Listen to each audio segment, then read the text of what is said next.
7억 9,100만 달러, 한 나라의 김 수출액이 1조 원을 돌파했습니다. 믿기 어려운 숫자였습니다. 그저 밥반찬으로 여겨졌던 김이 말입니다. 30년간 글로벌 식품 수출을 분석해온 미국 전문가가 있었습니다. 그는 이 보고서를 받고 비웃었습니다. 조미김이 무슨 산업입니까? 버블이라 확신했습니다. 하지만 현장에 도착한 순간 그의 확신은 무너졌습니다. 인천항을 가득 메운 컨테이너들, 미국, 유럽, 중동으로 향하는 검은 종이들, 그리고 한국 공무원이 던진 한마디. 우린 이걸 검은 반도체라 부릅니다. 그는 그 순간을 기억합니다. 웃음이 경외로 바뀌던 그 순간을 말입니다. 대체 이 나라는 무엇을 준비하고 있었던 겁니까? 잠깐만요. 좋아요 한번 꾹 눌러주세요. 더 힘내볼게요. 자, 그럼 시작할게요. 7억 9,100만 달러. 한국의 김 수출액입니다. 1조 원이 넘는 수치죠. 검은 반도체. 처음 그 단어를 들었을 때 저는 웃었습니다. 한국 공무원이 김을 그렇게 부르더군요. 과장된 애국심이라 생각했습니다. 하지만 지금 이 글을 쓰는 순간 저는 그 말의 무게를 압니다. 그들은 진심이었습니다. 그리고 그 진심이 세계를 흔들고 있었습니다. 저는 로버트 맥케이입니다. 30년간 미국 농무부에서 식품 수출을 분석했습니다. 숫자로 산업을 판단하는 게 제 일이었죠. 그런 제가 워싱턴 사무실에서 한 장의 보고서를 받았습니다. 한국 김산업 현황 보고서였습니다. 첫 줄부터 황당했습니다. 식품 수출 2위, 반도체 다음이라는 겁니까? 조미김 따위가요? 저는 펜을 던졌습니다. 누가 이런 과장된 보고서를 만들었는지 알고 싶었죠. 하지만 출처를 확인하는 순간 웃음이 멈췄습니다. 한국해양수산부 공식 통계였습니다. 거짓말이 아니었습니다. 13년 만에 7배 성장.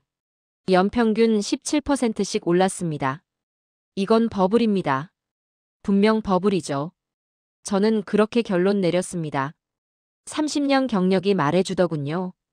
이런 성장률은 오래 못 갑니다. 반드시 꺾입니다. 상사가 저를 불렀습니다. 한국 출장을 가라는 명령이었습니다. 현장을 직접 보고 평가하라는 겁니까? 저는 내키지 않았습니다. 이미 결론은 나 있었으니까요. 하지만 거부할 수 없었습니다. 일주일 뒤 저는 인천행 비행기에 몸을 실었습니다. 인천항에 도착한 순간 숨이 멎었습니다.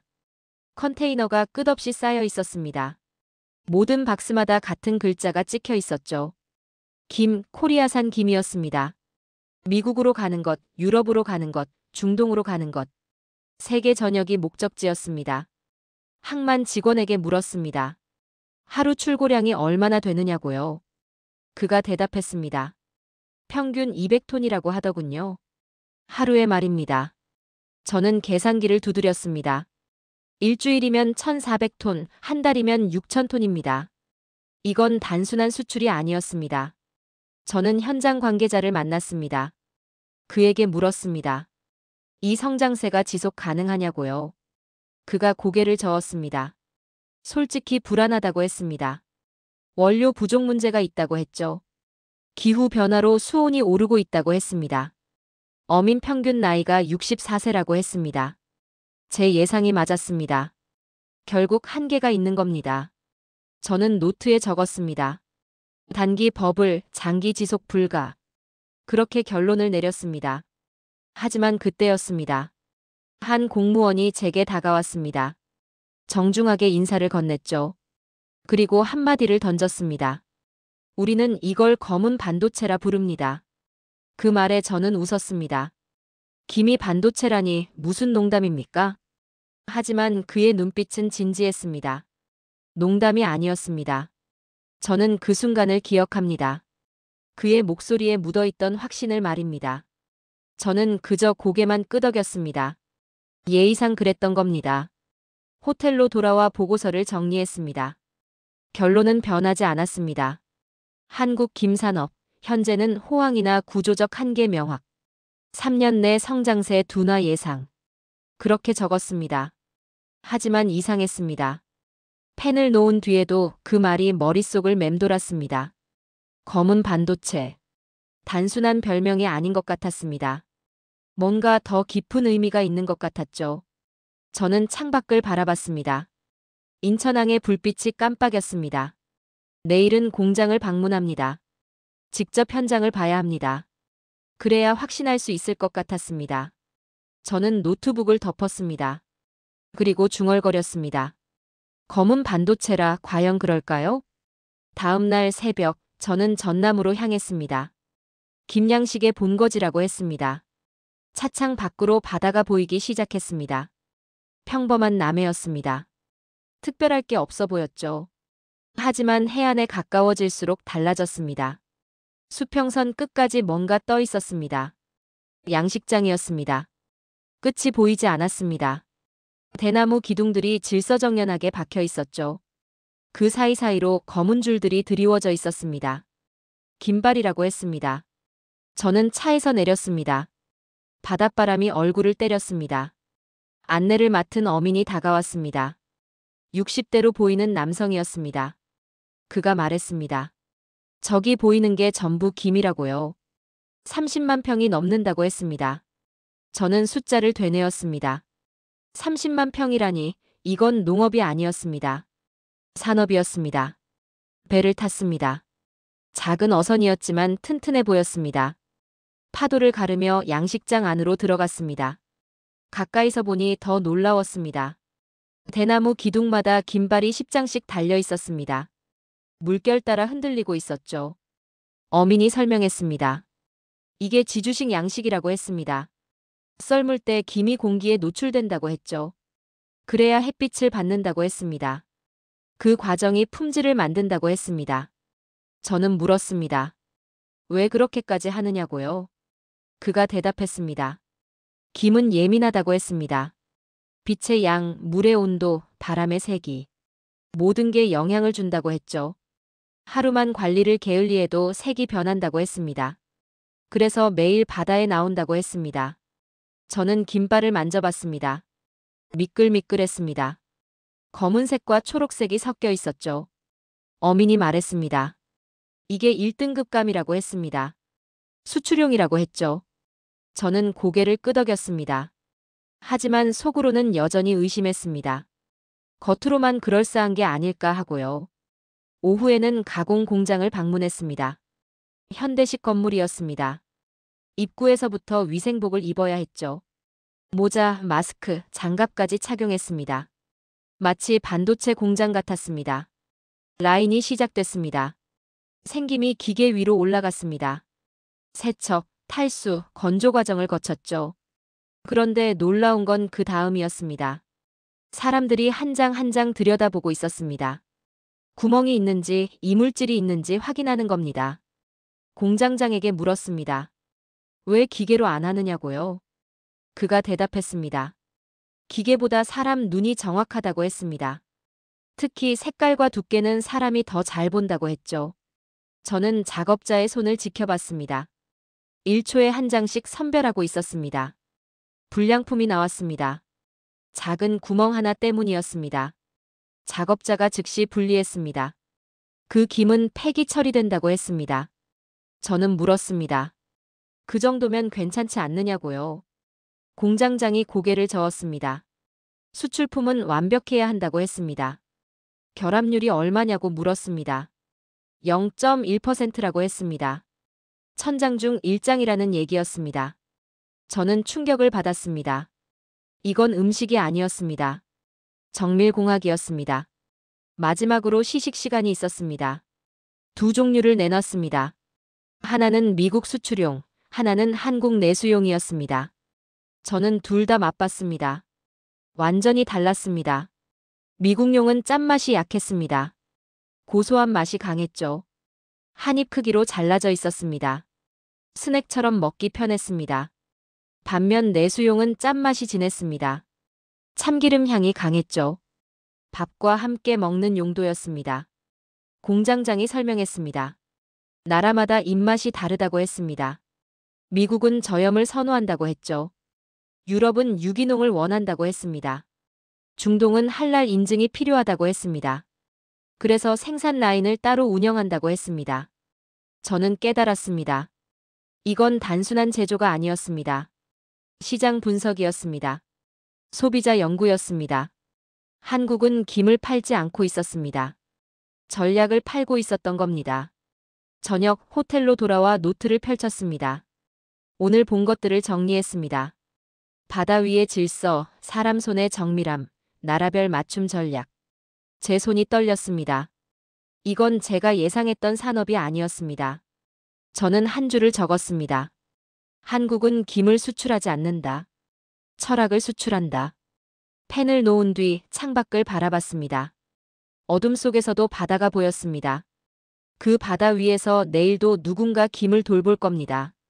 셋째 날, 저는 데이터를 분석했습니다. 한국 남해의 수온 변화 그래프였습니다. 지난 10년간 0.7도 올랐습니다. 별것 아닌 것 같지만 바다에겐 치명적입니다. 김은 차가운 물을 좋아합니다. 15도에서 18도가 최적입니다. 그런데 지금은 19도를 넘나들고 있었습니다. 어민들을 다시 만났습니다. 이번엔 솔직한 얘기를 들을 수 있었습니다. 한 어민이 말했습니다.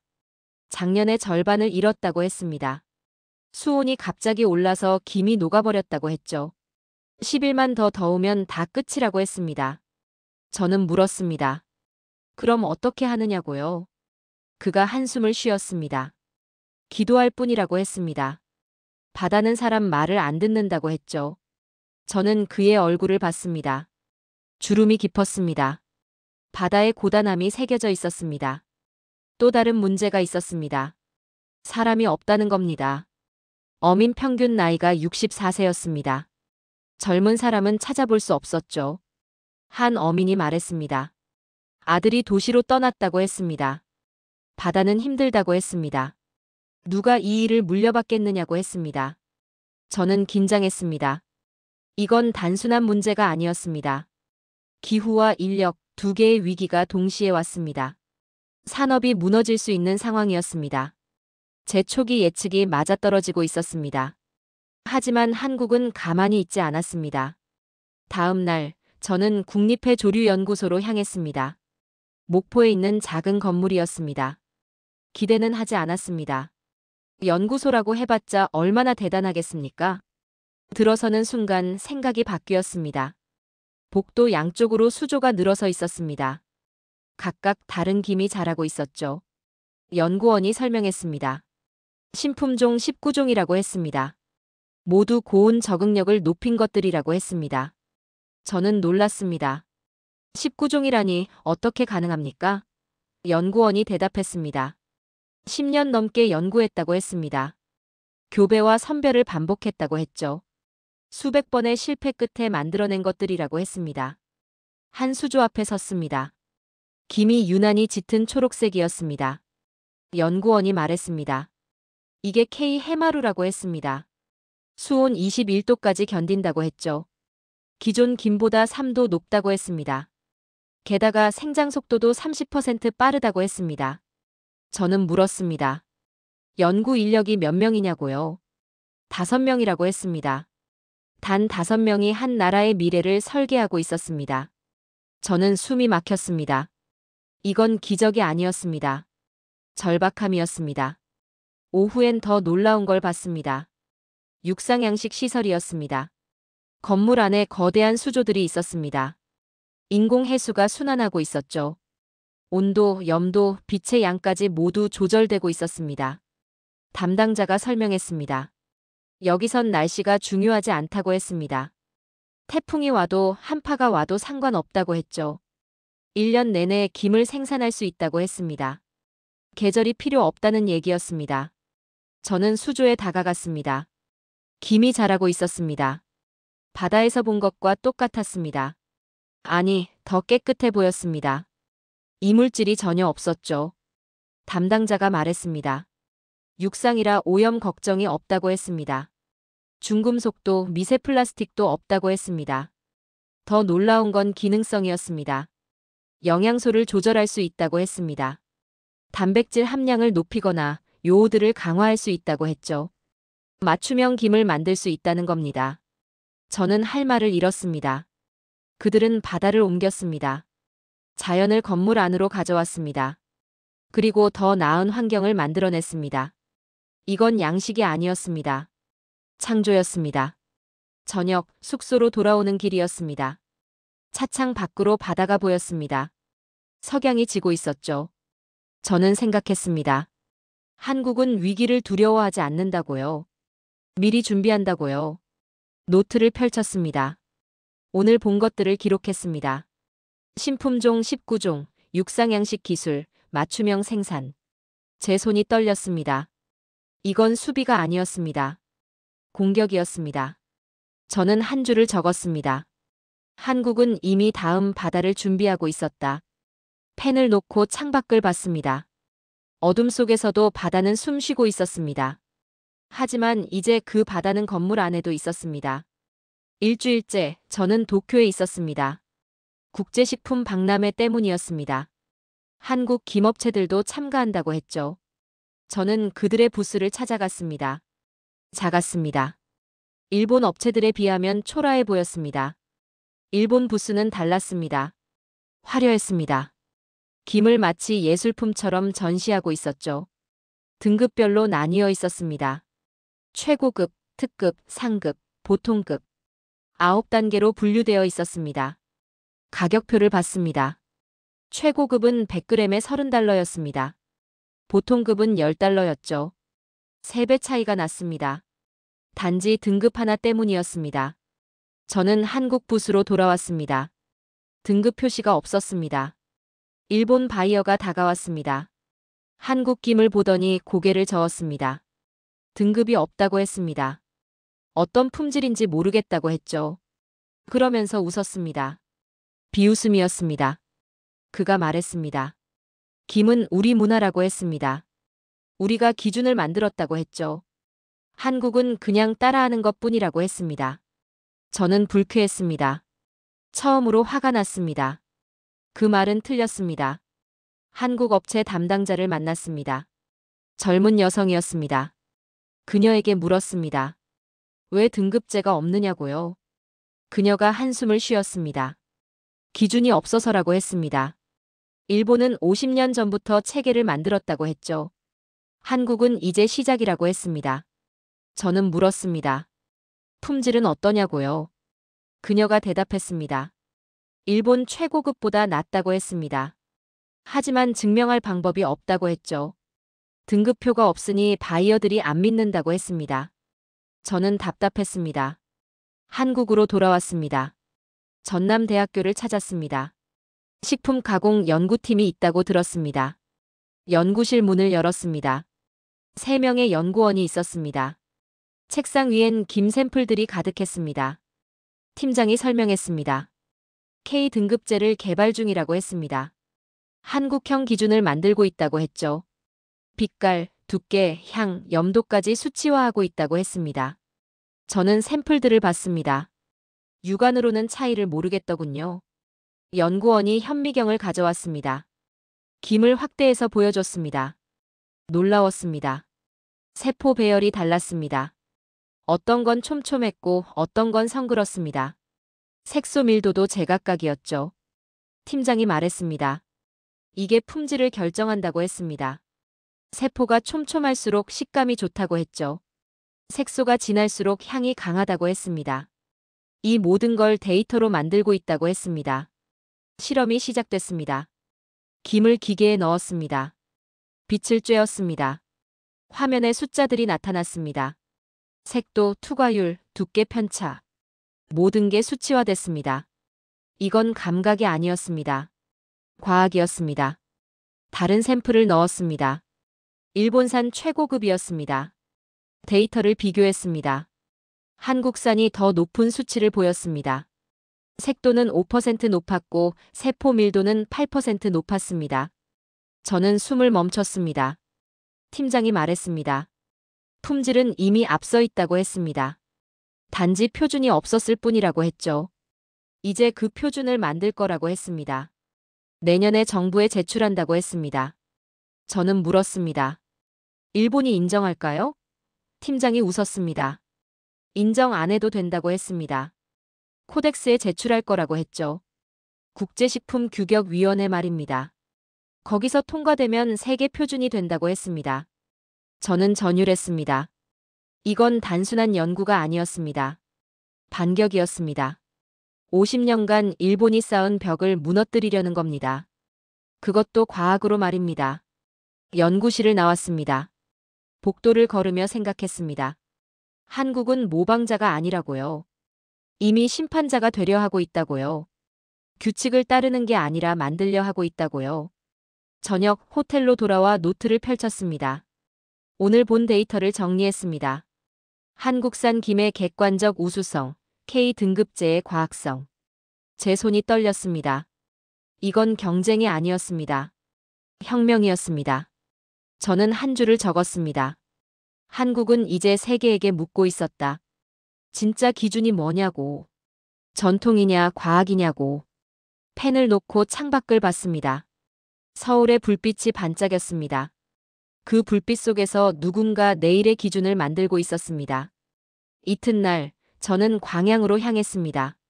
작은 가공 공장이 있다고 했습니다. 연락도 없이 찾아갔습니다.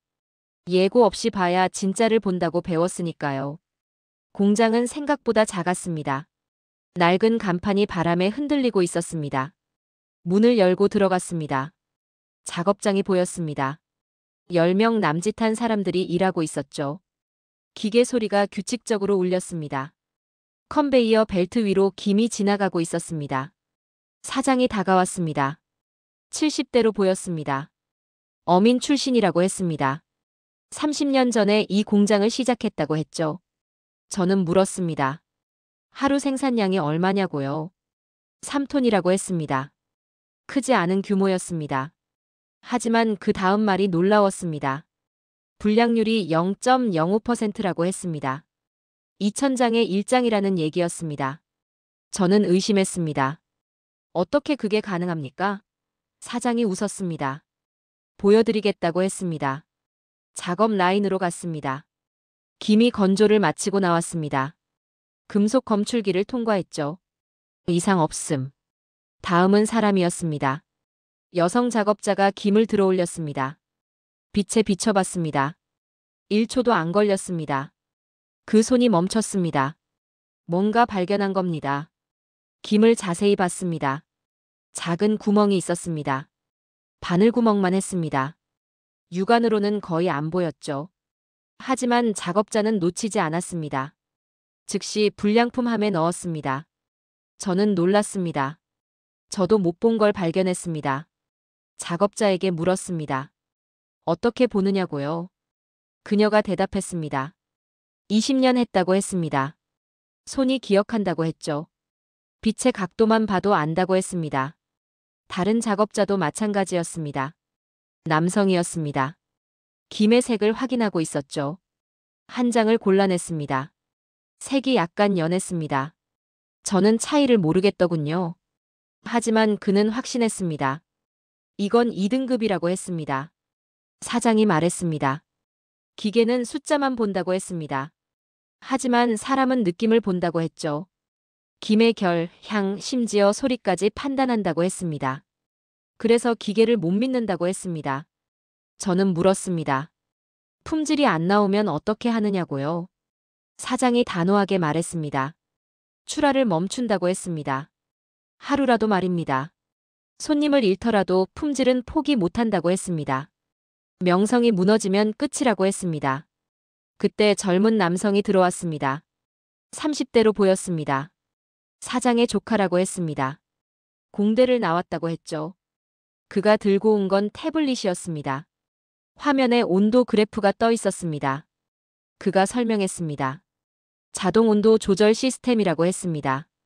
건조실 온도를 실시간으로 관리한다고 했죠. 습도, 풍량까지 조절한다고 했습니다. 오차 범위가 0.3도라고 했습니다. 이전엔 사람이 일일이 확인했다고 했습니다. 저는 감탄했습니다. 세대가 바뀌고 있었습니다. 손의 경험과 기계의 정밀함이 만나고 있었죠. 사장이 말했습니다. 조카 덕분에 생산성이 20% 올랐다고 했습니다. 하지만 여전히 최종 검수는 사람이 한다고 했습니다. 오후엔 포장실로 갔습니다. 새로운 게 보였습니다. 플라스틱이 아니었습니다. 종이었습니다. 종이 트레이에 김이 담겨 있었죠.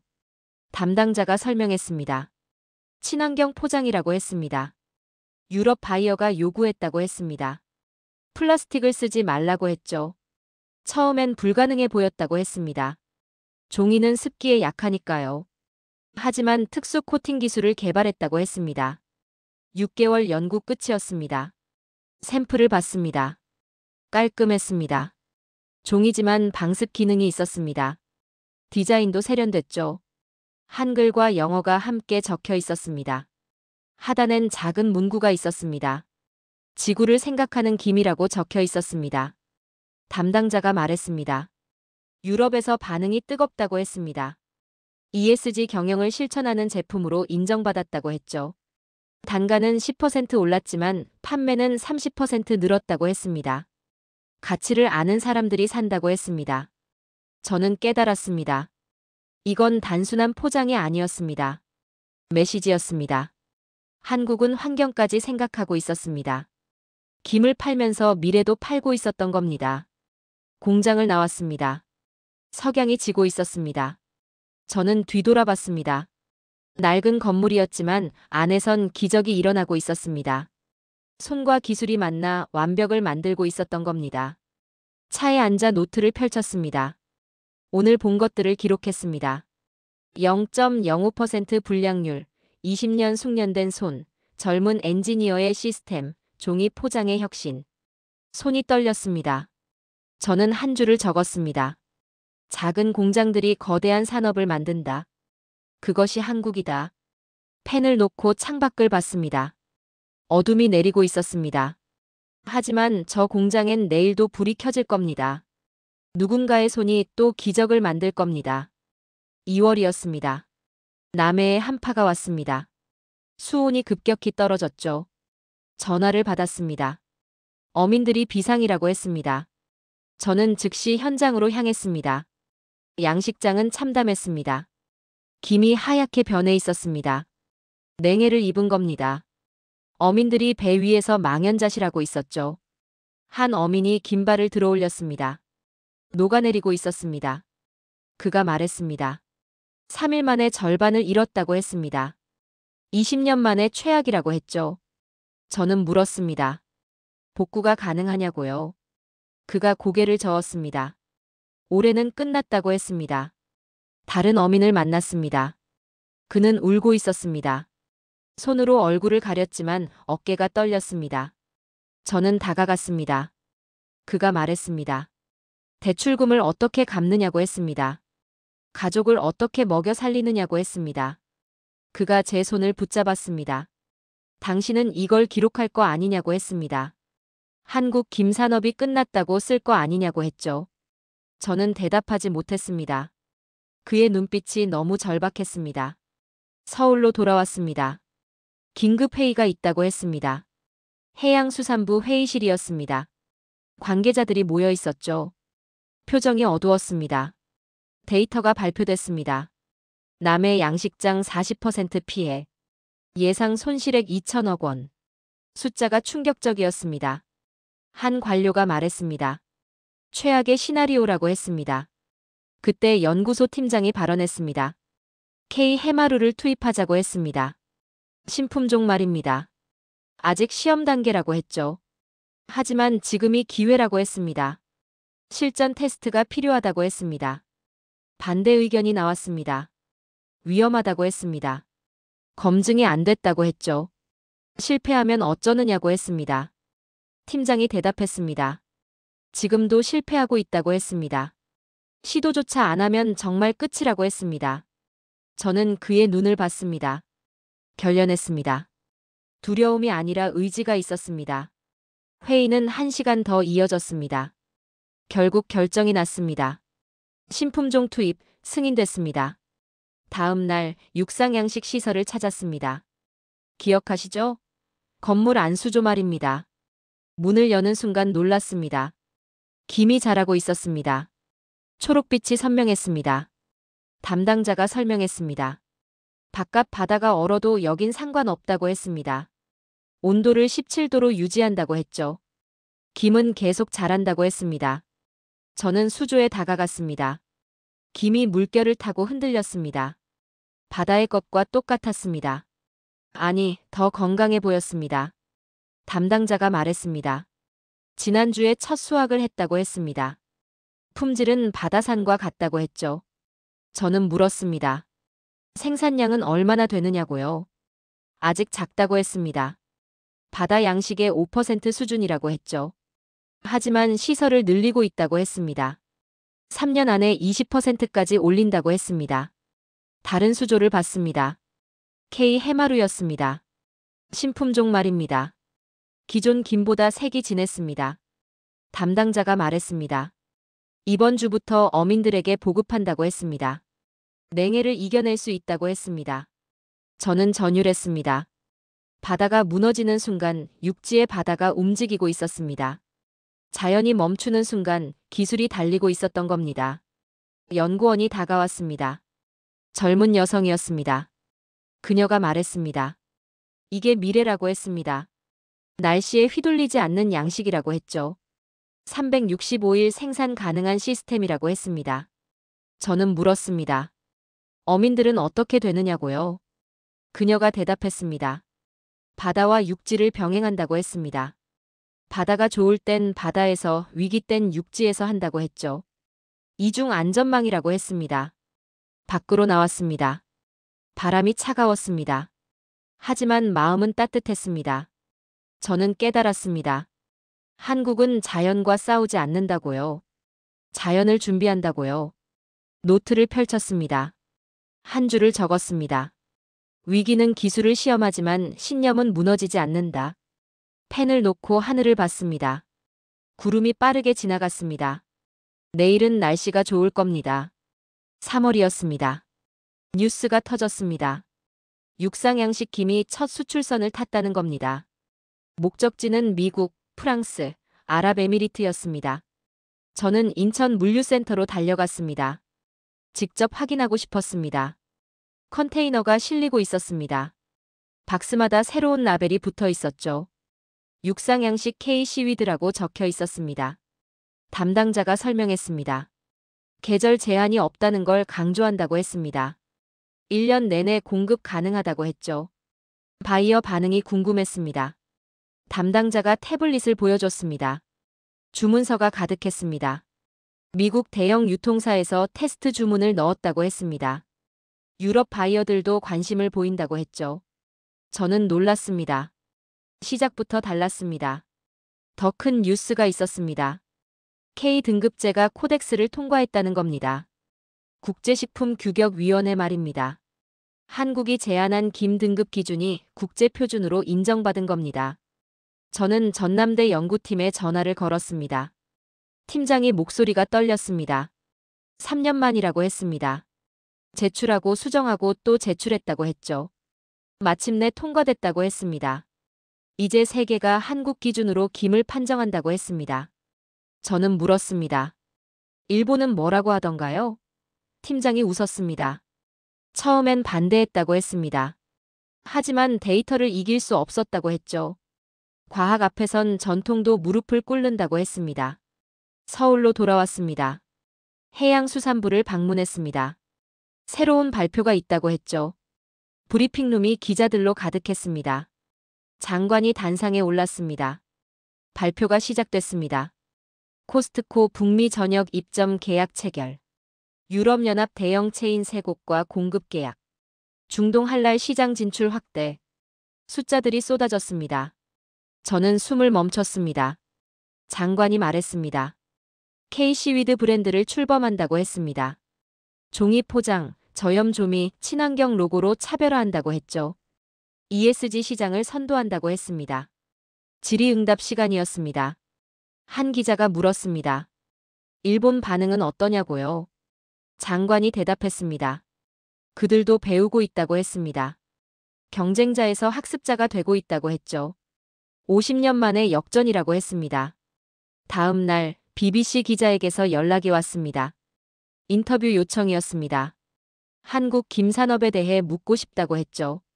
저는 흔쾌히 응했습니다. 카메라 앞에 섰습니다. 기자가 물었습니다. 검은 반도체라는 표현을 어떻게 보느냐고요? 저는 대답했습니다. 처음엔 과장이라 생각했다고 했습니다. 하지만 지금은 정확한 표현이라고 믿는다고 했죠. 한국은 김으로 세계를 설계하고 있다고 했습니다. 인터뷰가 방영됐습니다. 반응이 뜨거웠습니다. CNBC가 후속 보도를 냈습니다. 니케이도 특집 기사를 실었죠. 제목이 인상적이었습니다. 한국 김 식품을 넘어 산업으로라고 적혀 있었습니다. 저는 자료를 정리했습니다. 3개월간의 변화가 놀라웠습니다. 육상양식 성공, 국제표준 획득, 글로벌 유통망 확보. 모든 게 동시에 터졌습니다. 우연이 아니었습니다. 준비된 폭발이었습니다. 한 통의 이메일을 받았습니다. 전남 어민이 보낸 겁니다. K 해마루 덕분에 회복했다고 했습니다. 수확량이 작년보다 늘었다고 했죠. 감사하다고 했습니다. 저는 눈시울이 뜨거워졌습니다. 저녁 호텔 창가에 앉았습니다. 서울 야경이 펼쳐졌습니다. 저는 노트를 펼쳤습니다. 한 줄을 적었습니다. 한국의 바다가 세계 시장을 덮고 있다. 더 이상 국경은 없다. 펜을 놓고 생각했습니다. 제가 처음 한국에 왔을 때를 말입니다. 회의적이었습니다. 버블이라 확신했죠. 하지만 지금은 압니다. 이건 버블이 아니라 혁명이었다는 걸요. 검은 반도체. 그 말을 처음 들은 순간이 떠올랐습니다. 웃었던 제가 부끄러웠습니다. 그들은 진심이었습니다. 그리고 그 진심이 세계를 움직이고 있었습니다. 4월이었습니다. 저는 다시 전남으로 향했습니다. 마지막 현장 방문이었습니다. 보고서를 마무리하기 위해서였죠. 양식장에 도착했습니다. 3개월 만이었습니다. 풍경이 달라져 있었습니다. 긴발들이 다시 가득했습니다. 초록빛이 선명했죠. 배를 탔습니다. 익숙한 얼굴이 보였습니다. 한파 때 만난 어민이었습니다. 울던 그 사람 말입니다. 이제는 웃고 있었습니다. 그가 다가왔습니다. 손을 내밀었습니다. 저는 악수를 받았죠. 그가 말했습니다. 기억하느냐고 했습니다. 자기가 당신 손을 붙잡고 울었던 걸 말입니다. 저는 고개를 끄덕였습니다. 잊을 수 없었습니다. 그가 긴발을 들어올렸습니다. K 해마루였습니다. 신품종 말입니다. 색이 진했습니다. 건강해 보였죠. 그가 말했습니다. 이게 우릴 살렸다고 했습니다. 냉해를 이겨냈다고 했습니다. 올해 수확량이 작년보다 20% 늘었다고 했습니다. 저는 물었습니다. 앞으로 계획이 뭐냐고요? 그가 대답했습니다. 아들을 불러들일 거라고 했습니다. 서울에 있는 아들 말입니다. 이제 바다가 안전하다고 했죠. 육상양식도 배울 수 있다고 했습니다. 대를 이을 수 있다고 했습니다. 해안으로 돌아왔습니다. 새 건물이 보였습니다. K시위드 기술센터라는 간판이 걸려 있었죠. 들어갔습니다. 젊은이들이 가득했습니다. 20대, 30대였습니다. 센터장이 설명했습니다. 청년 귀업 프로그램이라고 했습니다. 정부가 시작한 거라고 했죠. 6개월 교육과정이라고 했습니다. 양식 기술, 품질 관리, 수출 마케팅까지 가르친다고 했습니다. 한 청년에게 물었습니다. 왜 이 일을 선택했느냐고요? 그가 대답했습니다. 미래가 보여서라고 했습니다. 김이 첨단 산업이 됐다고 했죠. 컴퓨터 공학 전공인데 여기가 더 도전적이라고 했습니다. 다른 청년도 있었습니다. 여성이었습니다. 그녀가 말했습니다. 환경을 지키고 싶어서라고 했습니다. 김이 이산화탄소를 흡수한다고 했죠. 지구를 살리는 일이라고 했습니다. 저는 감동받았습니다. 센터장이 자료를 보여줬습니다. 올해 모집에 200명이 지원했다고 했습니다. 선발은 20명이라고 했죠. 10대 1 경쟁률이라고 했습니다. 바다가 다시 사람을 부르고 있었습니다. 연구실로 갔습니다. 기억나는 얼굴이 있었습니다. 육상양식 시설에서 만난 엔지니어였습니다. 그가 웃으며 다가왔습니다. 여기서 강의를 한다고 했습니다. 청년들에게 기술을 전수한다고 했죠. 그가 말했습니다. 세대가 연결되고 있다고 했습니다. 어민의 경험과 청년의 기술이 만난다고 했죠. 이게 진짜 미래라고 했습니다. 저는 고개를 끄덕였습니다. 이건 단순한 산업이 아니었습니다. 생태계였습니다. 마지막 날 해양수산부를 방문했습니다. 장관과 면담이 있었습니다. 그가 물었습니다. 보고서 결론이 뭐냐고요? 저는 잠시 생각했습니다. 그리고 대답했습니다. 한국 김산업은 지속 가능하다고 했습니다. 아니, 지속을 넘어 확장 중이라고 했죠. 기술, 환경, 인력 모든 면에서 준비됐다고 했습니다. 세계 시장을 선도할 것이라고 했습니다. 장관이 웃었습니다. 처음 왔을 땐 회의적이었다며요. 저는 인정했습니다. 틀렸다고 했습니다. 완전히 틀렸다고 했죠. 이건 버블이 아니라 혁명이었다고 했습니다. 호텔로 돌아왔습니다. 마지막 밤이었습니다. 노트북을 켰습니다. 보고서 제목을 적었습니다. 잠들지 않는 바다 한국의 검은 반도체라고 썼습니다. 타이핑을 시작했습니다. 3개월간의 기록이 흘러나왔습니다. 회의, 충격, 감동, 확신. 모든 감정이 문장이 됐습니다. 손이 멈추지 않았습니다. 마지막 문단을 썼습니다. 나는 오늘 하나의 산업이 아니라 한민족의 신념을 봤다. 그들은 바다를 설계했다. 그리고 그 바다로 세계를 움직이고 있다. 한국은 더 이상 수출국이 아니다. 미래를 제조하는 나라다. 엔터를 눌렀습니다. 보고서가 완성됐습니다. 저는 의자에 기댔습니다. 창밖을 봤습니다. 서울의 불빛이 반짝였습니다. 저 불빛 아래서 누군가 내일의 바다를 준비하고 있을 겁니다. 가방을 쌌습니다. 내일은 워싱턴으로 돌아갑니다. 하지만 제 마음 한편은 여기 남을 겁니다. 전남의 바다, 육상양식 수조, 청년들의 눈빛. 그 모든 게 저를 바꿔놨습니다. 마지막으로 노트에 한 줄을 적었습니다. 검은 반도체, 그건 김이 아니었다. 한국의 의지였다. 펜을 놓았습니다. 노트를 덮었습니다. 이제 세계에 말할 시간입니다. 한국이 무엇을 만들어냈는지를요.